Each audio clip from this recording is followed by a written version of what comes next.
fountain. Yung anak ko, naiinip na. Okay, guys? Hey, guys, you're in a nutshell with me, Ina. Pasensya na kayo. Merong, dito, binabantayan din ako while I'm recording this episode. Anyway, for this one, we will talk about, the plight of caregivers waiting for any updates sa kanilang application for PR, no?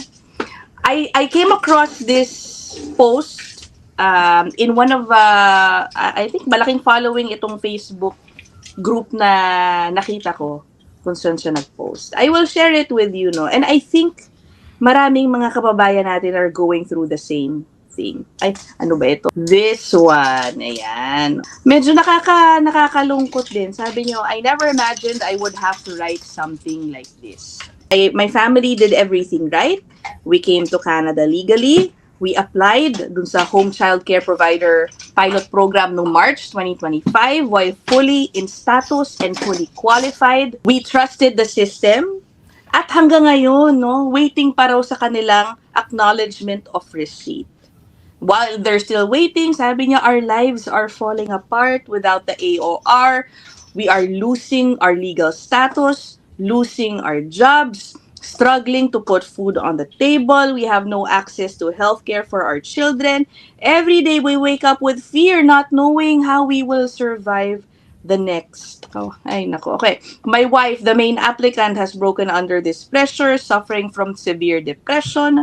Watching the person you love lose hope while trying to stay strong for your children is a pain I would not wish on anyone. Okay. Ito na lang part ng last na babasahin ko, no? We're not asking for permanent residence. We're not asking for special treatment. Ang hinihintay lang daw talaga nila yung acknowledgement of receipt para magamit nila yun, guys, to restore their status, work legally, care for their children. Okay. And a reminder, no, I think this is a good line na sinali niya dito. Behind every application number is a real family. Okay, sige, wait. I will take this out first.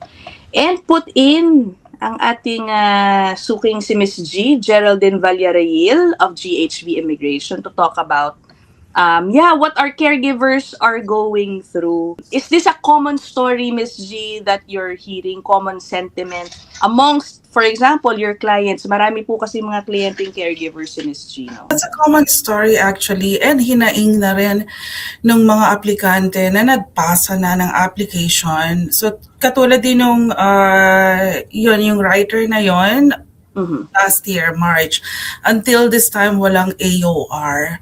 No, there's nothing much we can do actually about that one, but it is worth giving it a shot. Not guaranteed. You can even through a web form, no, mag-reach out sa IRCC. Or you can even give a call as well. This is not a guarantee.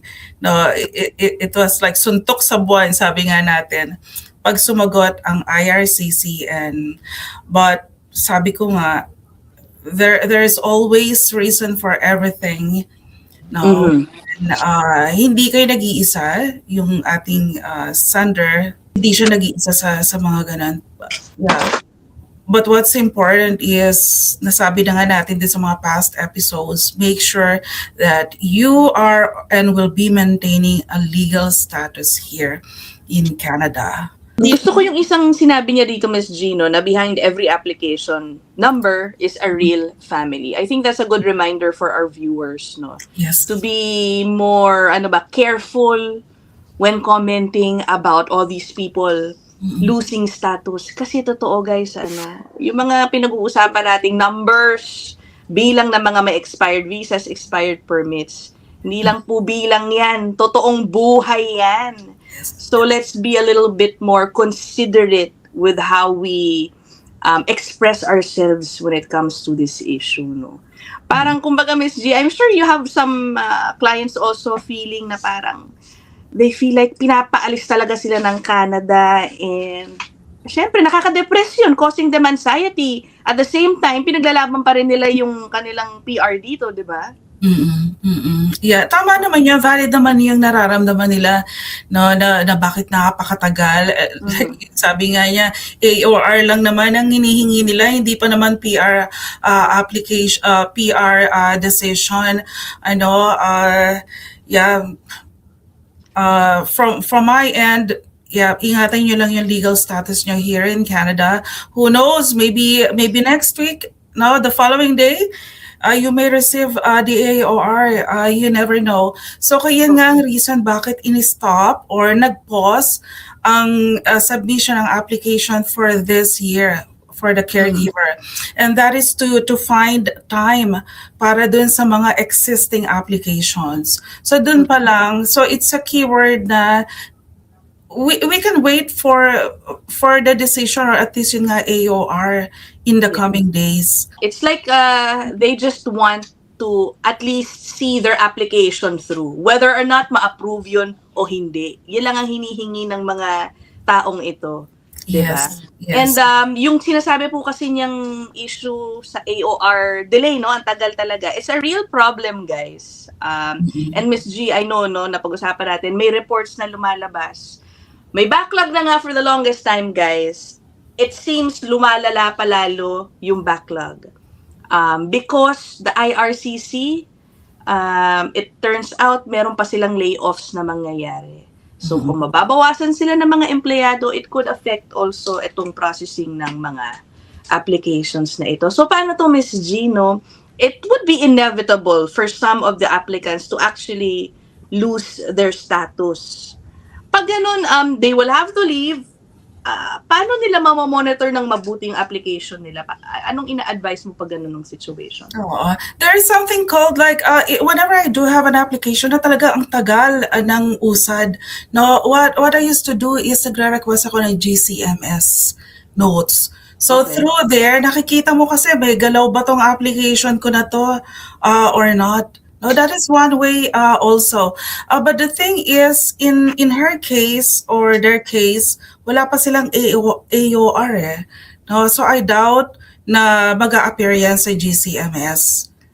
I know. There's really nothing they can do right now. Sabi ko nga, mag-try sila through web form or call the IRCC, pero suntok sa buwan, ano, or worst comes to worst, yeah, yun nga, LMIA, maghanap ng employer, or mag-study or convert into the visitor's visa. And the last is kung hindi talaga kaya, umuwi ng Pilipinas and wait for the usad ng application. I know. Ang hirap ano, lalo na kung may family. But on the other hand, Miss G, at least meron ding good news for some caregiver applications, no? Nagkaroon po ng draw yung OINP yesterday or 2 days ago. And kahit papano nakalusot ang ilan nating mga caregiver friends, no, under Miss G. Can you tell us what happened? Did they also apply nung March? Ganun ba nangyari? Tapos nag-plan B sila dito sa OINP? Paano ba? No, not at all. When they came to me, their intention was purely for the caregiver. So remember, bago ako mag-sign ng agreement with them, I always make sure kailangan may consultation para naiintindihan ko yung situation nila, kaya ko bang tulungan or not. No, and naiintindihan nila kung ano yung ina-applyan nila. Then if everything is okay, so part doon is i-assess ko sila. Apart from the caregiver, ano pa bang pathway ang pwede yung pasukan?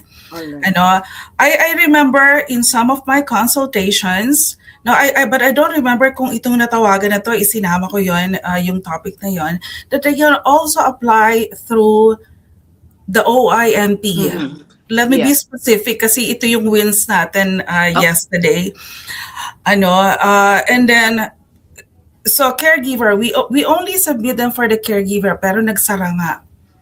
So nagsara. What I did, one-on-one again, no, with sa lahat ng kliyente natin kasi nawindang sila, my God. Limited yung kanilang permit duration, and then eto nagsara yung pinto for the caregiver. Saan sila ngayon?